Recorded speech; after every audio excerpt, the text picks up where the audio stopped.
how to share gospel with a stranger. What is the point of reference to begin?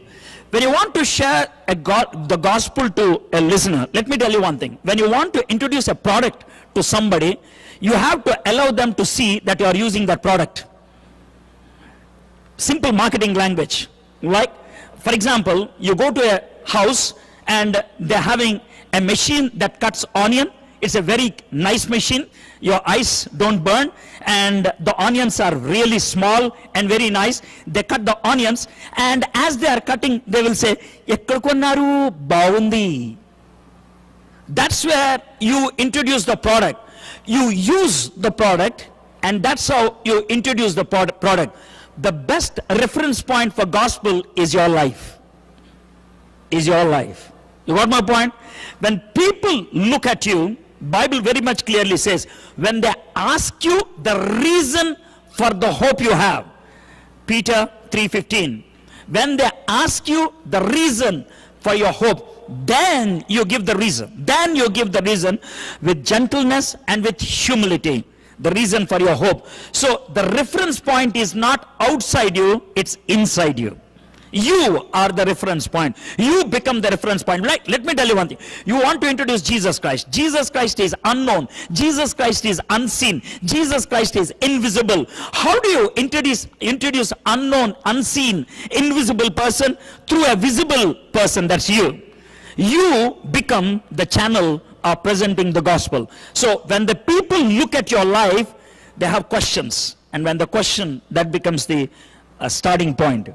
How do we understand Bible contradictions? For example, Jesus says, love others as yourself, where in other place he says, he came to divide the family, father against son, mother against daughter, etc.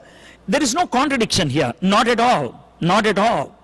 You have understood it in a negative way. You have taken it in a contradictory way. Jesus said he came to establish love. And he establishes love. When somebody loves Jesus Christ, the one who is not loving Jesus Christ automatically becomes an enemy, because when Jesus comes, there is a clear partition between light and darkness, truth and lie. There will be no gray area. And how do I understand hating the Father and loving Jesus Christ? I'll give you a very classic example. Imagine there is a girl, and you go to that girl and you ask that girl, do you love your daddy? She says, I love my daddy very much. Then you have to ask the reason why. She goes on saying like this, I love my daddy because, number one, he's a very good one. Number two, because he works very well. Number three, because he loves my mommy. Number four, because he takes care of me. Number five, because he buys everything what I want. She gives you 5 reasons why a daughter loves her father. Good. There is a reason for her love. That's the earthly love.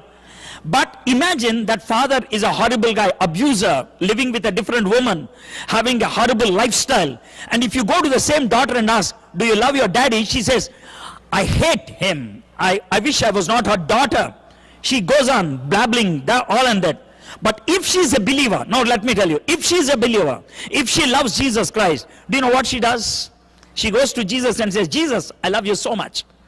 Then do you know what Jesus says? If you love me, love your daddy. What? Yeah, love your daddy.